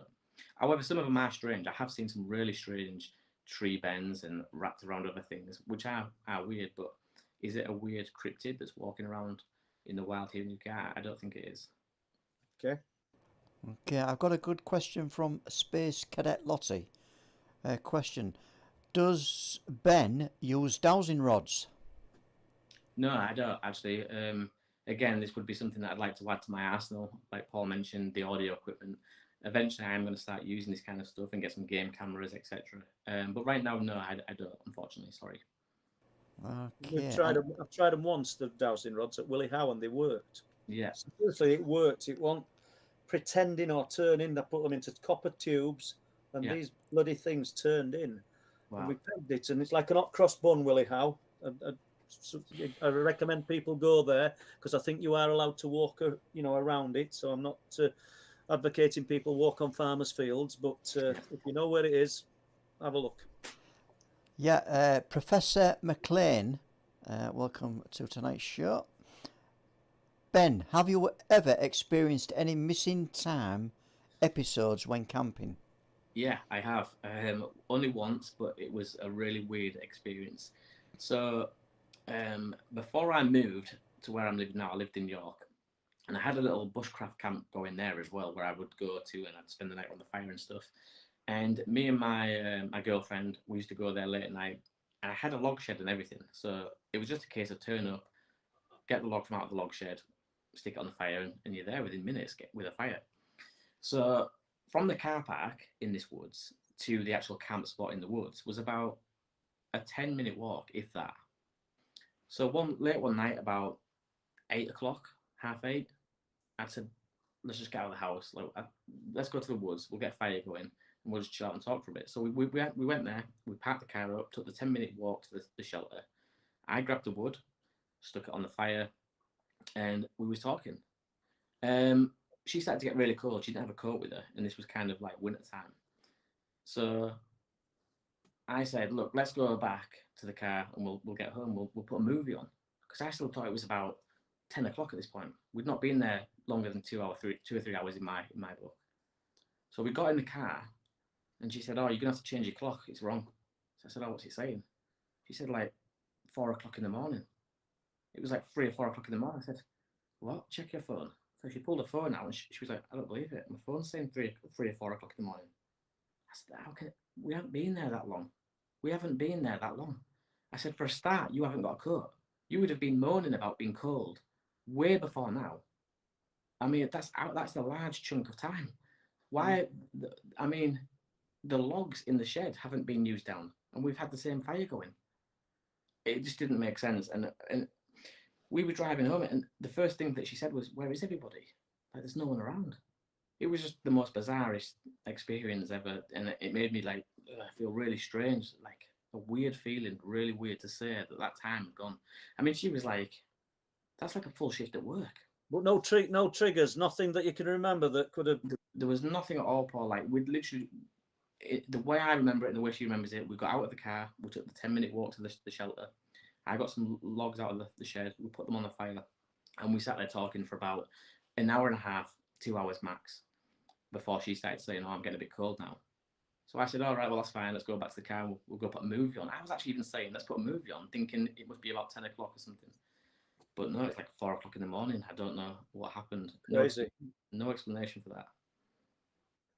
Just before Les goes to the next question, I just see that Dean Cooling's in chat, and Dean's a good friend, and I know that you've not been very well, so all the best, Dean, and give us a shout when you've got time, mate. Fire away, Les. Yes, the next question I've got from MKMD Exploration and Paranormal. Welcome to tonight's show, yeah? Hi, Ben. From one ex-forces to another, what equipment do you use for your investigating? I use my DOS bag and bivvy. Also, do you think your forces training helps you in the world of the paranormal? Yeah, absolutely, because I think, or I'd like to think, that I'm more familiarized with the natural sounds of the woods, like foxes, badgers, deers, etc. And I know that there's certain phenomena, that natural occurring phenomena, like you get ball lightning. I'm familiar with all these different things. And yes, I think my military training, being out there on exercise so much, and hearing all these different sounds and what looks normal at night and what doesn't look normal, has really helped me. In terms of kit, I started off when I first left the army. I think everybody does this. I started off trying to keep up with the army mentality of a bivy bag and a foam mat underneath me. But sometimes it just gets so cold and you get so much condensation out there on the moors. I soon switched to a tent and stuff. So I've got some really good kit now because I do spend so much time out there. I just don't want to be miserable because I think that can wreck the experience sometimes. And you start then paying more attention to, oh, I'm cold or I'm wet, than what you're actually there for. So I switched to a tent and some really warm sleeping bag and gear. Brilliant. Okay, that's it for now, I think, guys. Do you want to move Okay, on, then. Paul? Well, we'll move on to telling us a little bit about the documentary you're working on, if that's okay. Yeah, that's fine. Yeah, I've always wanted to do a documentary. I've done some like kind of documentaries, but they're not polished. So I went to Rendlesham Forest and I did like an hour-long video there, which turned out to be brilliant. Got really good reception and stuff. So I decided, look, I want to do a documentary, something that I can put my all into and go around the country, meeting these different people that have had experiences of their own, and just maybe get thrown down a rabbit hole a little bit and hear other people's ideas, thoughts, and opinions. So yeah, that's what set me off on this idea of doing it. And I knew that it had to be about extraterrestrials and UFOs because that's where my heart is at the minute. And so yeah, it's changing all the time. So I can't really tell you now what it's going to be called or what it's targeting, because the idea I set out with has changed completely as I've gone along. So it's forever evolving. But I'm really enjoying. Are you going to cover all spectrum then of unexplained phenomena? No, it's going to be, well, yeah, I think I will be talking about, because obviously, Paul, I believe that cryptids are most likely extraterrestrial in nature to some degree. I noticed that you say extraterrestrial, which yeah, I'm not knocking you for that, but are we talking, you believe that they're from up there? Yeah. Yeah, so you don't think they're already here? Possibly, both maybe even. Sometimes I just think that, I mean, if we look at like the Flatwoods Monster, we call that extraterrestrial, but that looks nothing like your typical grey alien. If you look at the Pascagoula case, the beings that took Calvin Parker, looks nothing like a grey alien. And the Kelly Hopkins encounter, all these different aliens do not look nothing like your stereotypical grey alien. And so then where does it stop? Because some people do report, I mean, if you listen to the First Nations people in Canada, some of their stories of Bigfoot involve them going up in a craft. Yeah. So to me, I just think that aliens, when we think of them, could be a whole host of different looks. They could be hairy, they could be short, they could have 3 heads, who knows? And so when people see these cryptids, especially here in the UK, I just think that it's got to be extraterrestrial. And when we look at how they disappear, footprints vanishing without a trace, weird smells are reported, the ability to mind speak, all these things can cross over into the extraterrestrial phenomena. I mean, how many times do we hear about mind speak in the UFO extraterrestrial phenomena? Do you think mind speak's similar to clairvoyance? You know, a spiritualist. I mean, I'm not a spiritualist, so shoot me down if I'm saying this wrong, spiritualists listening to this now. But do they hear the messages, or is it a projected image that they're seeing in the mind, or is it a similar to mind speak, the actual words spoken in your mind? Because I've heard what people would call mind speak, but not what I would call in a clairvoyant state, should we say. The lady at Wilsthorpe who saw the objects over the sea, the old lady, when she was shutting her door up and turning the lights off for the night, and she saw the light over the sea, and she thought next door had left the light on. You know, it's a shared porch light, and when she went to turn it off, it was off. So she went back in, and a voice clearly said to her, "Go back and have another look." You know, that kind of astounded her, because she said it didn't say audibly through these. I heard it in my head. So to jump back to what my original question. Yeah, and that's what I'm saying, is that we hear about that all the time. I mean, you look at Betty and Barney Hill, when Barney was stood in the field observing the craft, there was a being stood in the window saying, "Don't be afraid, don't look away, don't look away." And he heard all this through his mind. Now you look at some of these Bigfoot encounters, they hear this mind speak in the mind. The extraterrestrial phenomena, so many times do these beings have the ability to disappear without a trace, just in thin air. And that happens again in the Bigfoot phenomena, the cryptid world. Just so many lights, strange orbs appearing either shortly before or after seeing a Bigfoot. Well, strange orbs are reported time and time again with the UFO phenomena. And so for me, there's just too many coincidences for this to be two different phenomena. I don't think they're oblivious to each other. I think this could be a whole host of things as well. So it could be that extraterrestrials have the same interest in Bigfoot that we do. And so maybe they do come from somewhere else to observe this big hairy creature, and they're fascinated with it like we are. Or it could be that the Bigfoot is an extraterrestrial brought here. Who knows? I'm just saying that there's got to be a connection there somewhere.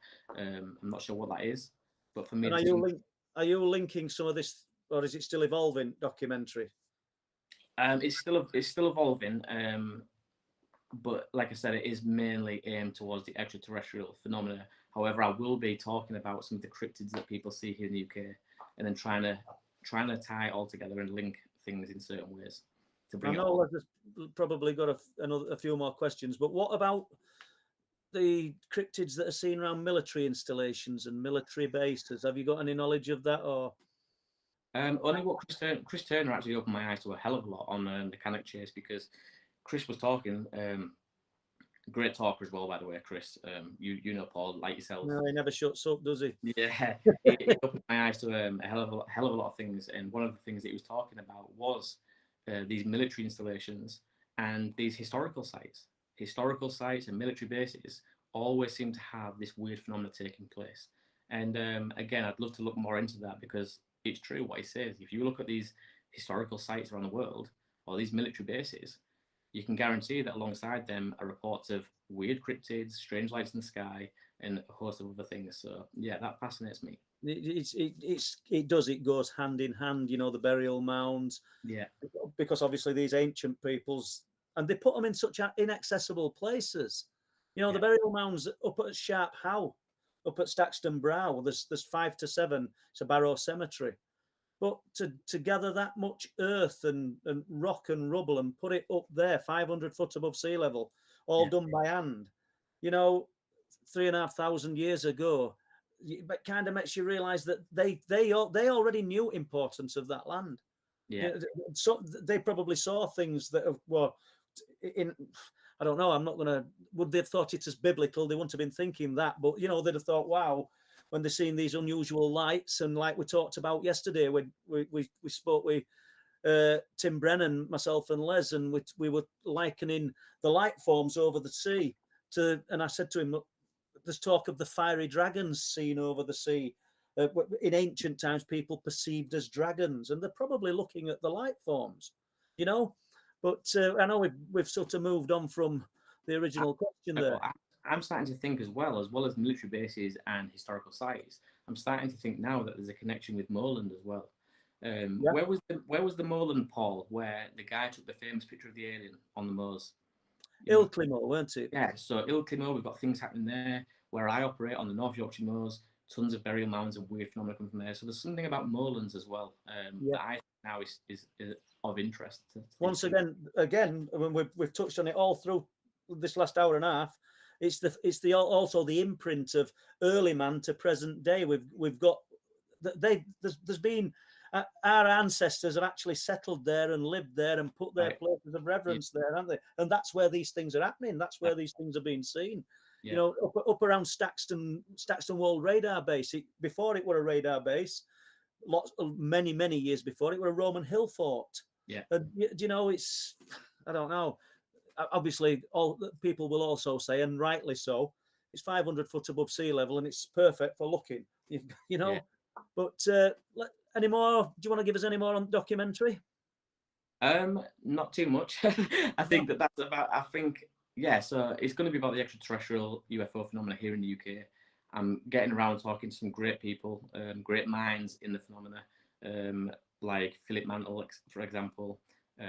There's Chris Turner on there, and a few others as well. But yeah, really had my mind blown on this trip in making this documentary, and I'm just really keen now to get it finished and share it with everyone. So, oh, that's good. That's good. And we touched on Rendlesham earlier. yeah, Or someone mentioned Rendlesham. yeah. Tell us about, it's not exactly paranormal, but what happened when you visited Rendlesham? I believe that you had a bit of a chuckle, didn't you? I think I'm the only guy, and I've looked high and low on YouTube, to ever get inside Woodbridge Base, the original Woodbridge Base from back in the 1980s, where it all took place. Didn't go too well for me, like you just said, Paul. But yeah, me and a friend of mine, we'd gone up to Rendlesham Forest. It's a really notorious, everyone knows about Rendlesham and what happened there in 1980. We'd gone up there, and the plan was to just camp out in the woods for a two-night trip, and we was going to talk about UFOs, what happened here in 1980, and if we could, maybe get to the East Gate at Woodbridge. And that was the plan. But obviously that took a turn when we realised that we could get inside the base. So we climbed up a tree, and we dropped on the opposite side of the Woodbridge Base perimeter fence. And the plan was to run through the hangars, getting video footage. And because it looks derelict, it looks like it's not in use anymore. To me, I just thought the worst case scenario, slap on the wrist, it's not in use. And there is a base that's active, but it's miles away. You can see it, but it's nowhere near the old Woodbridge Base. And we kept pushing the boundaries.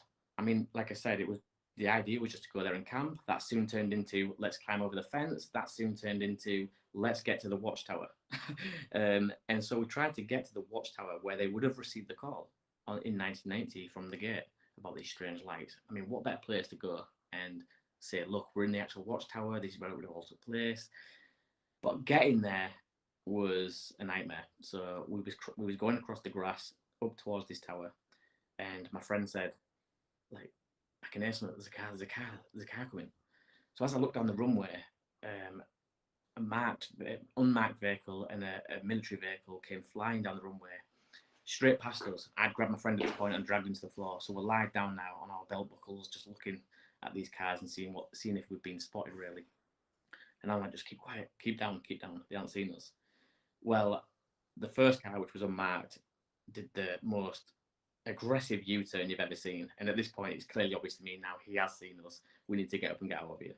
So we both just jumped up and we ran. And my friend went one way and I went the other way. Well, the thing is, once you're in there, everything becomes so disorientating. So the way you thought you came in is miles away now because you've been running through hangars. So I thought I was going the right way, and I obviously wasn't.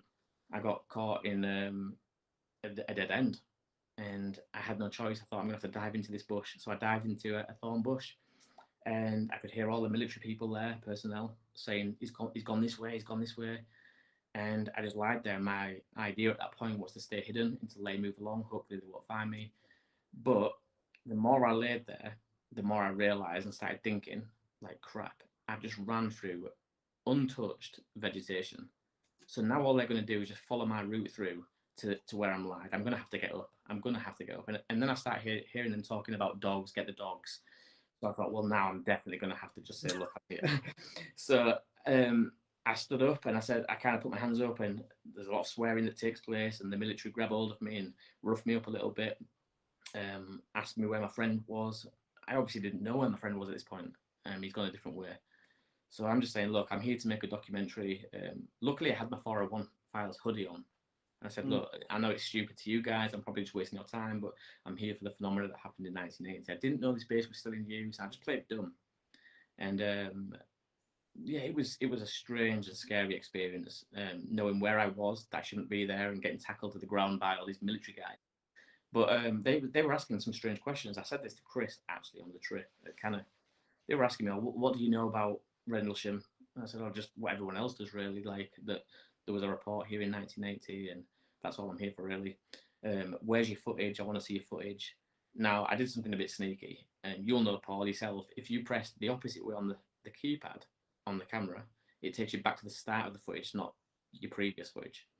So I did that, and it took us right to the start of the footage, which was me saying, oh, yeah, we're just here for a documentary. And so I showed him, and I said, look, that's kind of what I'm here for. I didn't know that this was still in use.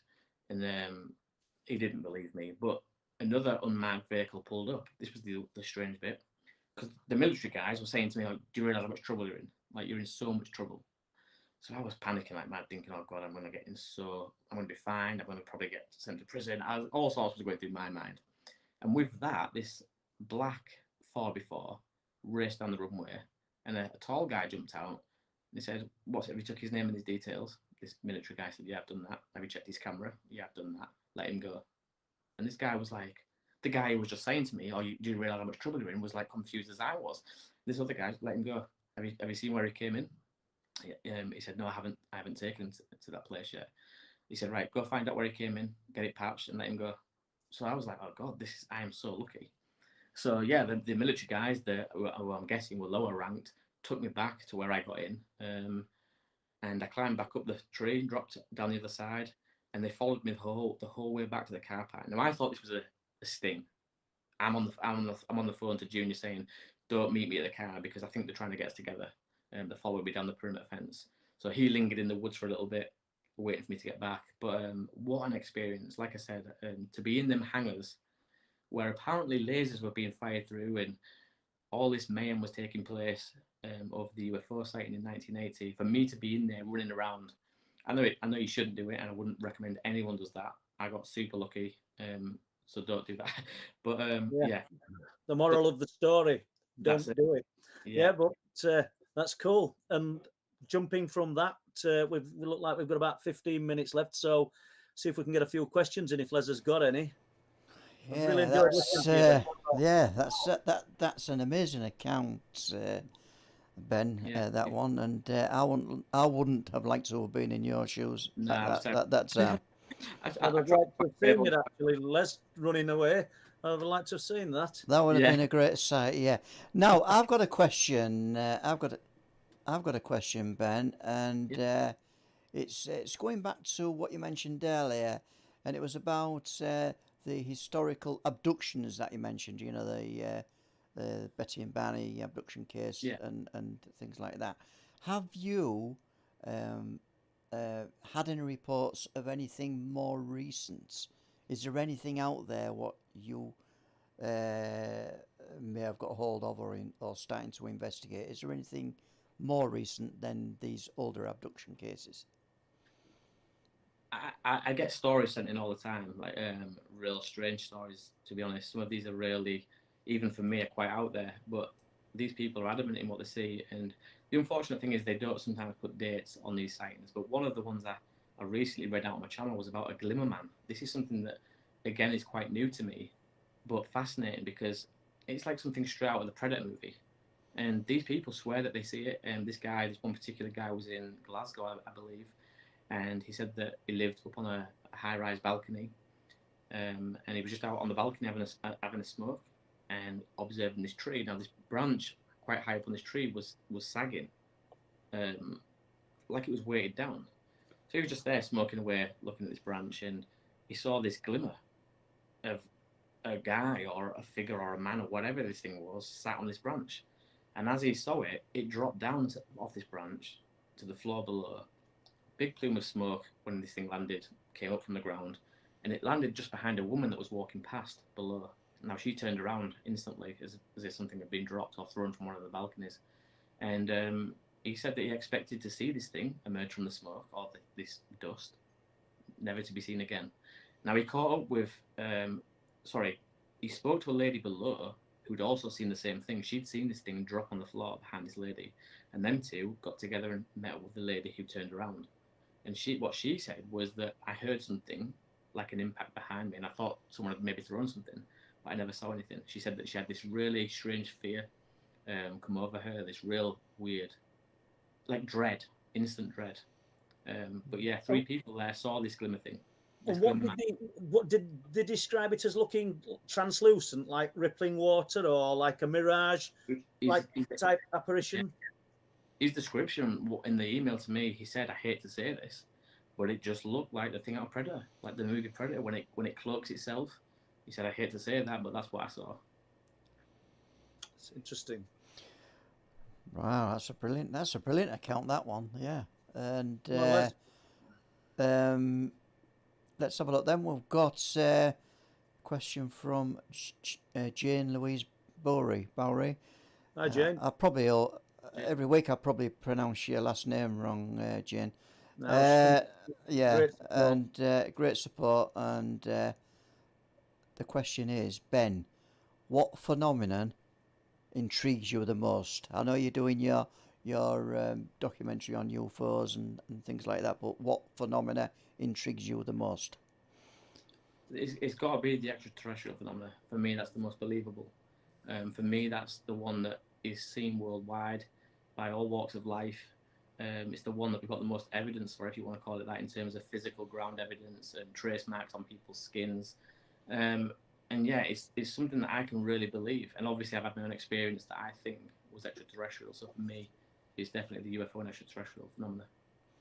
So what do you think then to the, well, I'm just kind of reluctant to call them extraterrestrials because I just believe it's here.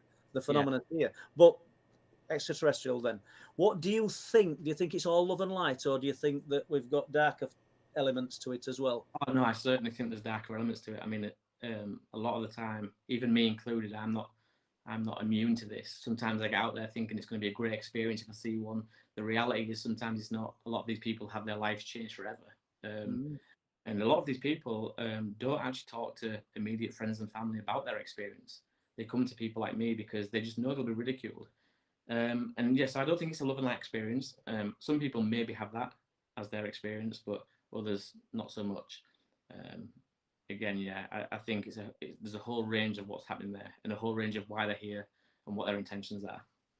Yeah, and there'll be people sat out there who are sitting on experiences, and they'll probably sit on a lifetime, because it's the brain trauma. It's that hard to talk about when when it's so real and it's happened to you, and you realise that when you do confide in somebody, and they just look at you and shake their head. I was talking about this only the other day on a little short snippet. I've not released it yet, but I was just pouring out some thoughts in my mind, and I was thinking, like, how many people have probably taken their own life, like, because of these events that changed their belief systems.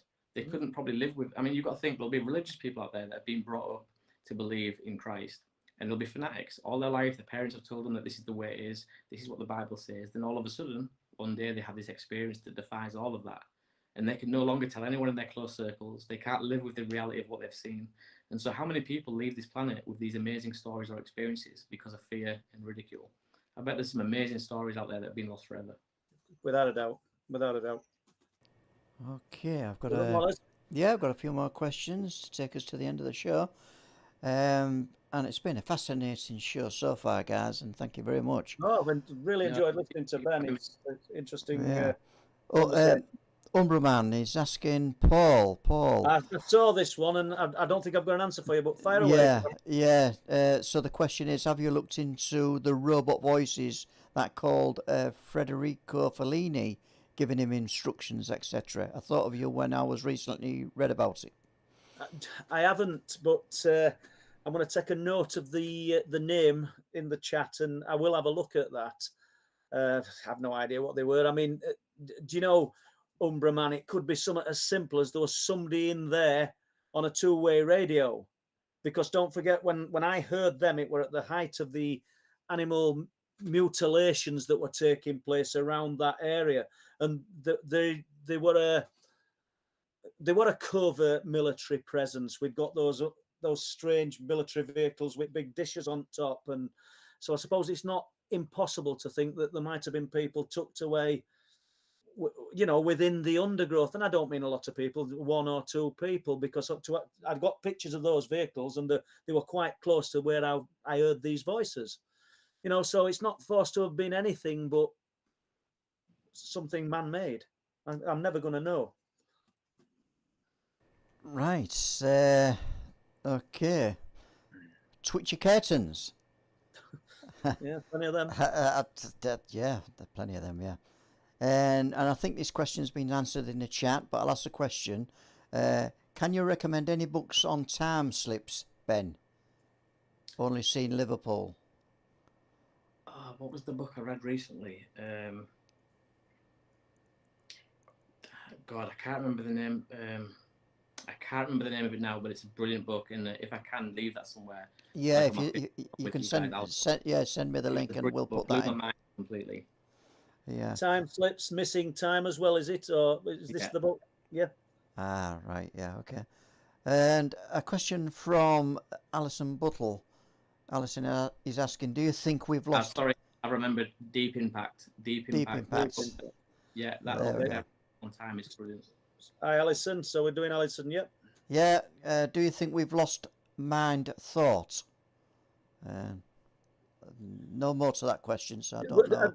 I'm feeling around with this. I'm assuming that you mean when we're hearing mind speak, or people hear it. I don't mean we are.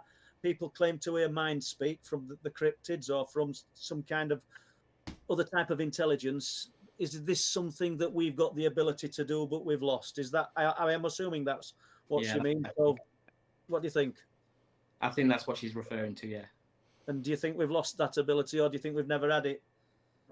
Well, we're only speculating, Ben, aren't we? We've no knowledge of this. What I like to think with this kind of stuff, when we're talking about Bigfoot and stuff, what I like to think is that Bigfoot and humans were really close at one point, and for whatever reason, Bigfoot went one way in evolving, and humans went another. Humans took the technological side of things. We developed phones, tablets, and things like that, and with that, lost the abilities that we maybe would have evolved into. And so, because Bigfoot lives in nature, and that's the way that he evolved, maybe he's evolved to have the ability of camouflage and mind speak, things that we would have had if we had moved into the forest and lived that way. But unfortunately, we lost all that because we decided to go the technological route with phones, etc. So maybe at one point we did, or we was close to having. But yeah, to say that we definitely did, I don't think I can commit to saying that. Just no, well, no, I don't think we can.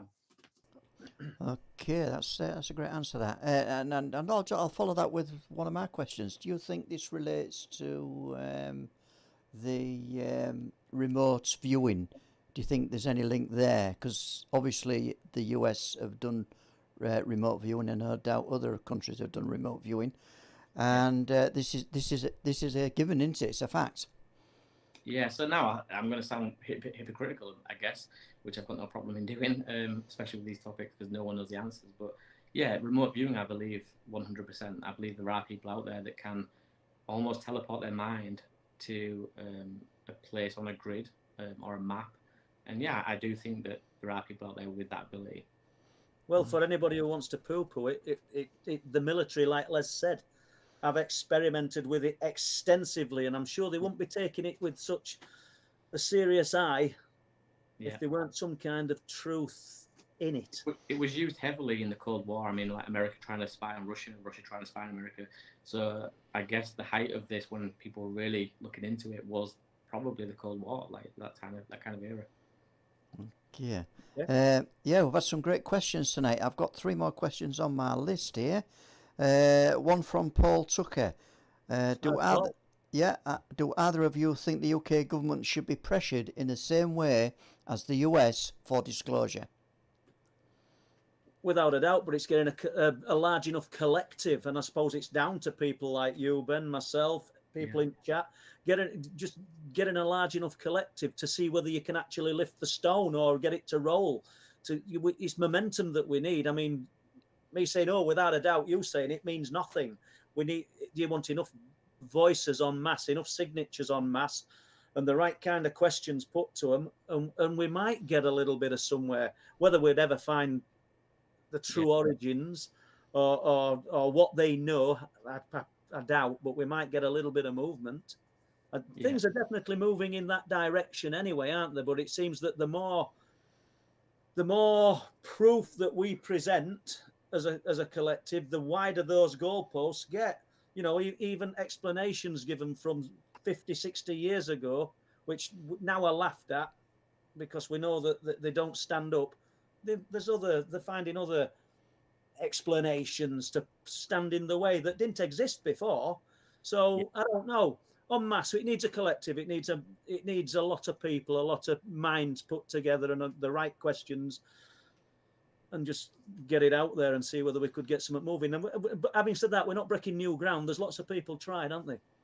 I'm a big believer in the slow release of information as well. I think we're being drip fed.